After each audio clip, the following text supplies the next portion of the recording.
오늘 하나님 말씀은 마태복음입니다. 마태복음 5장 9절입니다. 신약성경 5페이지 있습니다.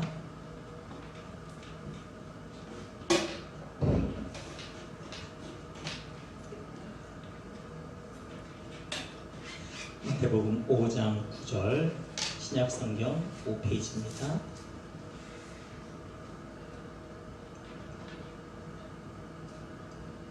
우리 찾으셨으면 우리 같이 두 번 합독하도록 하겠습니다.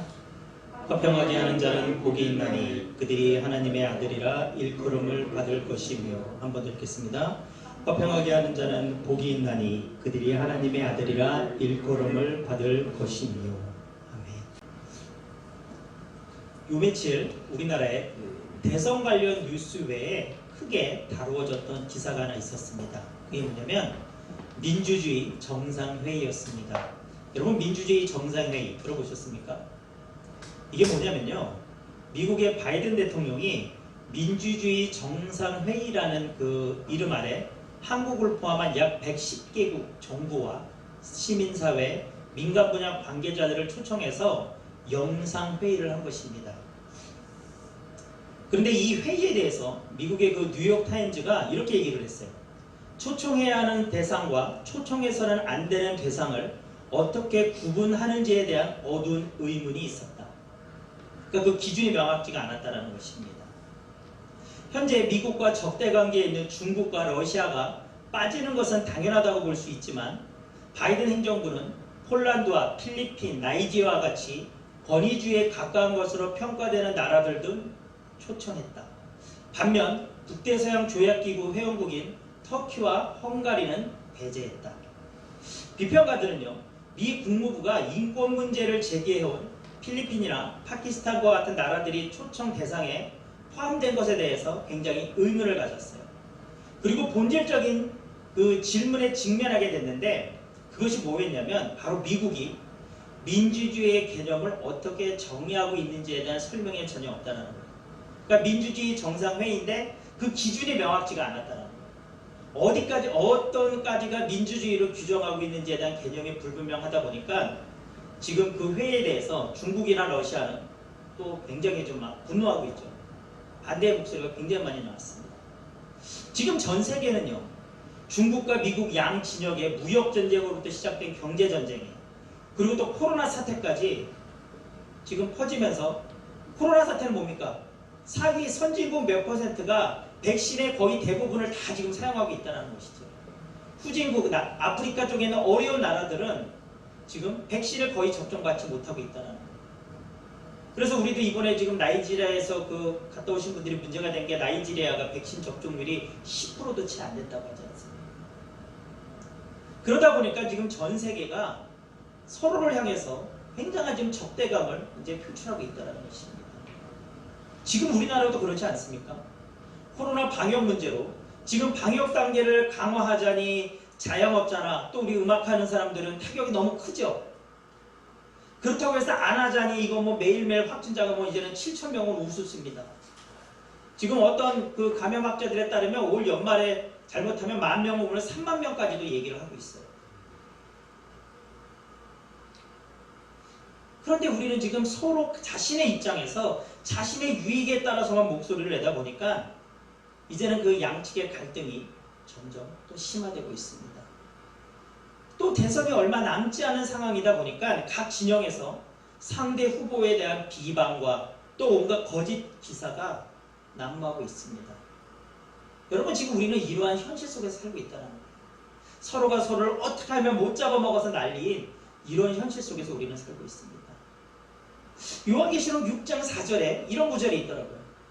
이에 다른 붉은 말이 나오더라. 그 탄 자가 허락을 받아 땅에서 화평을 제하여 버리며 서로 죽이게 하고 큰 칼을 받았더라. 여러분, 요한계시록은 어떤 성경입니까? 이 땅의 종말에 관한 것을 다루고 있는 묵시록이죠. 거기서 이런 말이 나오는 거예요. 땅에서 화평을 제하여 버리고 서로 죽이게 하고 큰 칼을 받았더라. 제가 이 구절을 읽으면서 정말 지금이 정말 주님 오실 때가 임박한 말씀인 말씀인가 보다, 그런 생각이 듭니다. 이 시대는요, 화평이 너무나도 필요한 시대입니다. 이런 상황에서 하나님의 자녀로서 예수님을 믿는 그리스도인인 우리는 어떠한 기준을 가지고 어떻게 살아가야 될까요? 오늘은 그 이야기를 같이 한번 나눠보려고 합니다. 오늘 본문에서 예수님은요, 화평에 관해서 이렇게 말씀하십니다. 복이 있도다 화평하게 하는 자여, 너희는 하나님의 아들이라 불릴 것이다. 오늘 본문의 화평을 구약식으로 표현하자면요, 우리가 잘 아는 뭐가 되는 줄 아세요? 샬롬입니다. 샬롬. 우리가 샬롬, 평안할지어다, 유대인들의 인사말이잖아요. 그것이 여러분 화평을 얘기하는 것입니다. 예수님이 이 땅에 오신 가장 큰 목적은요, 우리가 너무나 잘 아는 대로 우리 온 인류의 구원을 위해서입니다. 이 구원의 의미 중 하나는요, 우리와 하나님의 단절된 그 관계를 다시 화목한 관계로 회복시키는 것입니다. 즉 예수님은요, 우리를 위해 스스로 화목제물이 되신 것입니다. 그래서 에베소서 2장 14절은 이렇게 얘기합니다. 그는 우리의 화평이신지라 둘로 하나를 만드사 원수된 곧 중간에 막힌 담을 자기 육체로 허시고. 골로새서 1장 20절은 또 이렇게 얘기합니다. 그의 십자가의 피로 화평을 이루사 만물 곧 땅에 있는 것들이나 하늘에 있는 것들이 그로 말미암아 자기와 화목하게 되기를 기뻐하시니라. 예수님은요, 저와 여러분들을 위해 이 땅에 스스로 화목제물이 되시기 위해서 오신 것입니다. 그리고 그 예수님으로 인하여서 우리와 하나님과의 사이를 가로막는 막힌 담이 허물어지고 우리는 다시 화평한, 화목한 관계가 된 것입니다. 레위기 7장 15절에서 18절에 보면요, 화목제물에 관한 부분이 나오는데요, 참 재밌더라고요. 제가 한번 읽어드려 볼게요. 감사함으로 드리는 화목제물의 고기는 드리는 그날에 먹을 것이요 조금이라도 이튿날 아침까지 두지 말 것이며, 그러나 그의 예물의 제물이 소원이나 자원하는 것이면 그 제물을 드린 날에 먹을 것이요 그 남은 것은 이튿날에도 먹되, 그 제물의 고기가 셋째 날까지 남았으면 불사를 찌니 만일 그 화목제물의 고기를 셋째 날에 조금이라도 먹으면 그 제사는 기쁘게 받아들이지 않을 것이라 드린 자에게도 예물답게 되지 못하고 도리어 가증한 것이 될 것이며 그것을 먹는 자는 그 죄를 짊어지리라. 지금 레위기에서에게는 화목제물에 대한 규정이 있는 거예요. 왜냐하면 화목제물로 드린 고기는 원칙적으로는 그날에 다 먹으라는 것입니다. 조금이라도 그 다음날 아침까지 남겨두지 말라는 거예요. 예외가 있어요. 서원이나 자원한 것이면 그 다음날까지 먹어도 되지만 3일째 되는 날까지는 절대 남겨두지 말라는 거예요.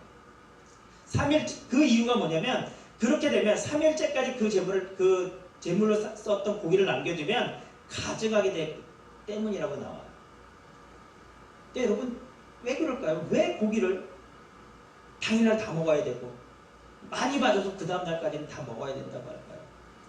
그 이유에 대해서 3일교회 손태구 목사님이 재밌게 알려주시더라고요. 뭐냐면 여러분 그 당시 하나님께 제사를 드렸던 가장 보편적인 짐승이 뭐였습니까? 소였어요. 소를 예를 들어보면 여러분 소를 하나님 앞에 제사 드리고 나서 그 남은 소고기를 하루에 다 먹을 수 있는 사람이 있을까요? 여러분 소 한 마리 잡으면 그날 하루에 여러분들 다 드실 수 있습니까? 제사 드린 사람이 아침 점심 저녁 하루 3끼 제일 먹어도 못 먹어요. 다 남아요. 그런데 왜 성경은 그럴까요? 뭐냐면 그 고기를요 당일이나 늦어도 다음 날까지 다 해결할 수 있는 방법은 단 한 가지라는 거예요. 뭐냐면 다른 사람과 나눠 먹어야 된다는 것입니다. 이웃과 나눠 먹어야 그 고기는 그 다음 날까지라도 다 해결할 수 있다는 거예요. 그렇다면 왜 셋째 날까지 남겨줘서 먹는 것은 가증스럽다고 할까요? 왜 다 셋째 날에 불태우러 했을까요? 그 이유는요, 그 고기가 셋째 날까지 남았다는 것은요, 나하고 친한 이웃들과만 나눴다는 거예요. 나하고 어색하거나 좀 사이가 안 좋은 사람하고는 나누지 않았다는 것입니다. 성경은 그렇게 하지 말라는 거예요. 나와 불편한 관계에 있는 그 이웃에게도 나눠서 같이 먹으라는 것입니다. 그래서 그 화목제물로는 다 그 제물로 사용한 그 고기는 적어도 늦어도 다음 날까지는 다 해치워야 된다는 거예요. 셋째 날까지 넘겼다는 것은 내 마음에 들지 않는 사람과 같이 나누지 않았다는 거예요. 그래서 하나님은 그 제물을 가증스럽게 여겼다는 것입니다. 여러분 예수님이 이와 비슷한 말씀을 하세요. 마태복음 5장 23절과 24절 우리 한번 찾아볼까요? 오늘 본문 그 뒤에 있죠. 23절과 24절입니다. 우리 같이 한번 읽겠습니다. 그러므로 예물을 제단에 드리려다가 거기서 내 형제에게 원망받을 만한 일이 있는 것이 생각나거든 예물을 제단 앞에 두고 먼저 가서 형제와 화목하고 그 위에 와서 예물을 드리라. 여러분 하나님 앞에 예물을 드리려는 어떤 제사 드리기 전에 그 형제에게 원망 들을 만한 일이 생각이 나면 어떻게 하라는 거예요? 제사 드리고 나서 가서 화해하라는 거예요? 아니죠. 성경은 뭐라고 얘기합니까? 예물을 제단 앞에 두고 먼저 가서 그 형제에게 가라는 거예요. 그리고 그 형제와 화해하라는 거예요. 화평하라는 것입니다. 그리고 나서 하나님 앞에 그 제사를 드리라는 것입니다. 이 정도로 성경에서는요. 화평, 샬롬의 중요성을 하나님과 제사 드리는 것과 연관돼서 이야기할 정도로 굉장히 중요하게 지금 강조합니다. 예수님 당시 유대인들은요. 아침마다 이런 기도를 했다고 합니다. 하나님, 제가 이방인으로 태어나지 않아서 감사합니다. 하나님, 제가 노예나 여자로 태어나지 않아서 감사합니다. 그들은 이렇게 기도했대요. 당시 유대인들에게요. 화평이라는 것은요. 자기들끼리 내에서만 통용되는 단어였다는 거예요. 그들만의 리그였습니다. 우리가 지혜의 책으로 알고 있는 탈무드, 유대인들의 그 구전으로 내려온 지혜의 책이라고 알고 있잖아요. 근데 그 탈무드에는요, 일반 대중들에게 알려지지 않는 내용들이 있는데 그 내용에는요, 이방인에 대한 차별과 증오가 담겨 있다고 합니다. 독일의 대학 교수에 의해서 밝혀진 일부 내용을 들어보면요, 굉장히 놀랍습니다. 제가 몇 가지 읽어드려볼게요. 유대인들을 때린 비유대인들은 때려 죽여도 죄가 되지 않는다. 이게 탈무드에 나온다는 얘기입니다. 이방인들에게 탈무드를 가르치는 것은 금지한다. 탈무드를 연구하는 이방인은 죽어마땅하다. 비유대인들과 식사하는 동물과 식사하는 것과 같다. 메시아가 도래하면 유대인 1인당 28,000명의 비유대인 노예를 갖게 된다. 이게 놀랍죠. 정말 이게 사실인가 하는 의구심까지 들지 않습니까? 유대인들에게 있어서 그 당시 유대인들에게 있어서 사람은요 유대인인 자신들만을 지칭했다는 거예요. 왜 예수님이 그 지금 유대인들에게 앞서서 그 제자들 여러분 제자들도 유대인들이었죠. 왜 예수님이 하나님 나라의 백성들 나의 제자는 왜 화평해야 되는지에 대해서 말씀하십니다. 그 당시 유대인들의 사회는 이런 사회였다는 것입니다. 그들은 오직 자신들만 알았어요. 이웃과 이방인들과 자신들이 부리던 노예와 여자들과는 화평하려 하지 않았습니다. 그런 그들에게 예수님의 화평하라고 하는 이 말씀은요, 그들은 받아들이기 힘들었을 것입니다. 지금 말씀을 듣고 있는 예수님의 12 제자들 또한 유대인들이었기 때문에 그들의 의식 속에는 그것이 당연하다고 생각되고 있었을 것입니다. 그들 또한 그래서 쉽게 이해할 수 없는 말씀이었을 것입니다. 그러나 예수님은요, 제자들에게 더 이상 너희는 세상의 기준으로 살지 말고 너희 대대로 내놓은 그 관습의 기준대로 살지 말고 이제는 구별받은 자로서 구원받은 천국 백성으로서 복받은 나의 제자로서 이렇게 살아가야 된다고 너희는 화평해야 된다고 예수님은 지금 말씀하고 계십니다. 제가 지난주에도 말씀드렸지만요. 우리는 달라야 합니다. 세상의 기준으로 사는 것이 아니라 하나님의 말씀을 기준으로 살아가야 합니다. 그렇게 사는 삶 속에서 기쁨과 행복과 평안을 누려야 합니다. 그렇게 사는 것이 나에게 정말 즐거운 일이 되어야 된다는 거예요. 그냥 억지로 지켜야 되는 것이 아니라 그 안에서 하나님의 복을 누리는 것, 하나님과 함께하는 것에 대한 하나님의 말씀에 순종하며 사는 것이 정말 나에게 큰 기쁨이 되어야 된다는 것입니다. 세상 사람들에게 칭찬받는 것이 아니라 하나님께 칭찬받는 사람, 나를 통해 하나님의 영광이 드러나는 사람이 그런 삶을 사는 사람이 우리는 되어야 합니다. 예수님은요, 화평케 하는 사람은 하나님의 아들이라 일컬음을 받을 것이라고 오늘 말씀하셨습니다. 여기서 하나님의 아들이 된다는 것은요, 우리를 통해 하나님의 성품이 드러난다는 것입니다. 예를 들어 보면요, 야구선수 이종범 선수가 있습니다. 지금은 은퇴했지만 굉장히 우리나라 야구사에 큰 획을 그었잖아요. 그 야구선수 이종범 선수가 한참 활동하던 시기에 그의 별명이 무엇인지 아십니까? 바람의 아들이었어요. 바람의 아들. 그가 왜 바람의 아들이었습니까? 그가 워낙 발이 빨랐어요. 달리기를 잘했기 때문에 그가 1루만 나갔다 하면 2루까지 그냥 도루를 해버리는 거예요. 그래서 그가 바람처럼 빠르다고 해서 그의 별명이 바람의 아들이었습니다. 성경에도 보면요, 마가복음 3장 17절에 보면요, 이렇게 나옵니다. 또 세베대의 아들 야고보와 야고보의 형제 요한이니 이 둘에게는 보아너게 곧 우리의 아들이라는 이름을 더하셨으며, 이게 뭐냐면요, 예수님이요 12제자를 세우셨어요. 그래서 그들에게 이렇게 이름을 주셨는데, 이름을 그렇게 정해주시고, 그러니까 그들의 이름을 지명하시고 이러시면서 그 야고보와 그의 형제 요한에게는 별칭을 지어주신 거예요. 우리의 아들이라는 말을 더해주신 거예요. 야, 너는 우리의 아들들이다. 이 우리의 아들이라는 거의 원어를 찾아보면요, 우리의 뜻이요, 포효하다, 으르렁거리다 해서 유래됐다고 합니다. 그러니까 아마도 예수님은요, 야고보의 요한의 그 성격을 보시고 그런 별칭을 붙여주신 것 같습니다. 그러니까 하나님의 아들이 된다는 것은 이와 같다는 거예요. 우리를 통해서 하나님의 성품이 드러나진다는 것입니다. 예수님은 내가 속한 곳에서 우리가 화평을 주도하는 자가 되기를 원하십니다. 그리고 우리가 이렇게 화평을 주도하는 자가 되면 나를 통해 샬롬의 하나님이 드러내는 하나님의 아들로 사람들이 본다고 말씀하시고 계신 것입니다. 예수님을 믿지 않는 많은 세상 사람들은요, 안 보는 것 같아도요, 교회가, 성도들이 어떤 삶을, 어떠한 모습으로 살아가고 있는지를 그들은 유심히 지켜봅니다. 그래서 그들의 의식 속에는요, 교회는, 기독교인들은 좀 더 높은 도덕적 가치관을 가지고 살아가야 된다고 그들은 생각합니다. 그래서 유독 교회나 기독교인들이 잘못을 하면 더욱더 큰 비판을 받습니다. 그것이 불합리하다고 여겨질 수도 있지만 솔직히 말하면 그건 핑계죠. 내가 하나님의 말씀대로, 성경의 가르침대로 살려고 몸부림친다면 세상은 우리를 통해서 하나님을 바라보게 됩니다. 내가 따로 예수 믿으세요, 예수 믿으세요 하고 전하지 않아도 세상 사람들은요, 저와 여러분을 통해서 예수님을 보게 됩니다. 하나님을 경외하게 되고요, 우리를 통해 예수님을 믿게 됩니다. 성경은 많은 경우에서 그것을 증거하고 있습니다. 그래서 우리는요, 이 땅에서요, 우리 한 사람 한 사람이 하나님 나라의 대표자인 것입니다.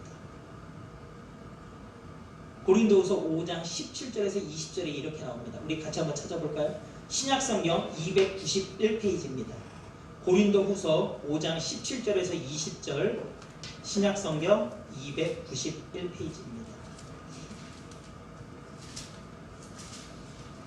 291페이지. 고린도후서 5장 17절에서 20절.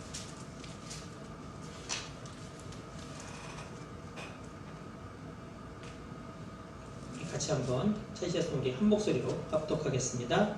그런즉 누구든지 그리스도 안에 있으면 새로운 피조물이라. 이전 것은 지나갔으니 보라 새 것이 되었도다. 모든 것이 하나님께로부터 났으며 그가 그리스도로 말미암아 우리를 자기와 화목하게 하시고 또 우리에게 화목하게 하는 직분을 주셨으니 곧 그리스도께서 하나님께서 그리스도 안에 계시사 세상을 자기와 화목하게 하시며 그들의 죄를 그들에게 돌리지 아니하시고 화목하게 하는 말씀을 우리에게 부탁하셨느니라. 그러므로 우리가 그리스도를 대신하여 사신이 되어 하나님이 우리를 통하여 너희를 권면하신 것 같이 그리스도를 대신하여 간청하노니 너희는 하나님과 화목하라. 하나님이 죄를 알지도 못하신 이를 우리를 대신하여 죄로 삼으신 것은 우리로 하여금 그 안에서 하나님의 의가 되게 하려 하심이라. 예수님의 죽으심과 부활하심으로 예수님 안에서 저와 여러분은 새롭게 태어났습니다. 새로운 피조물이 된 우리는요, 화목하게 하는 직분을 받은 사람입니다. 예수님이 이 땅에 오셔서 스스로 화목제물이 되심으로 하나님과 저와 여러분들의 어떤 적대 관계에 있던 그 뒤틀려 있던 그 관계를 다시 화목하게 만드셨어요. 그리고 예수님은 이제는 우리에게 말씀하셨습니다. 너희가 그 화목함을 받은, 화목하게 하는 직분을 받은 자들이라는 것입니다. 여러분, 예수님을 일어나서 그 은혜를 받은 우리는 이제는 세상을 화목하게 하는 직분을 받은 사람들입니다. 얼마 있으면 예수님이 이 땅에 오신 성탄절입니다. 예수님은 이 땅에 평화의 왕으로 오셨습니다. 이 땅에 계시는 동안 어떻게 해야 하는지 우리에게 모범을 보여주셨습니다. 우리도 그렇게 살아야 합니다. 그냥 성탄절에 선물 나눠주고 서로 메리 크리스마스 외치고 그것에 끝나서는 안 된다는 것입니다.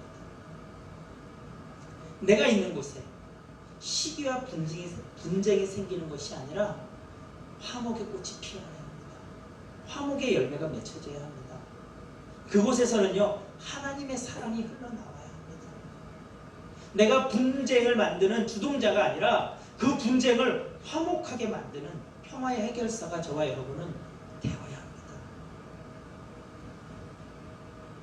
그것은 우리의 의무입니다. 예수님을 일어나서 구원받은 하나님과 화평케 된 그 은혜를 누리게 된 저와 여러분의 의무입니다. 권리가 아니에요. 의무입니다. 여러분. 화평을 받은, 화평의 직분을 받은 자들입니다.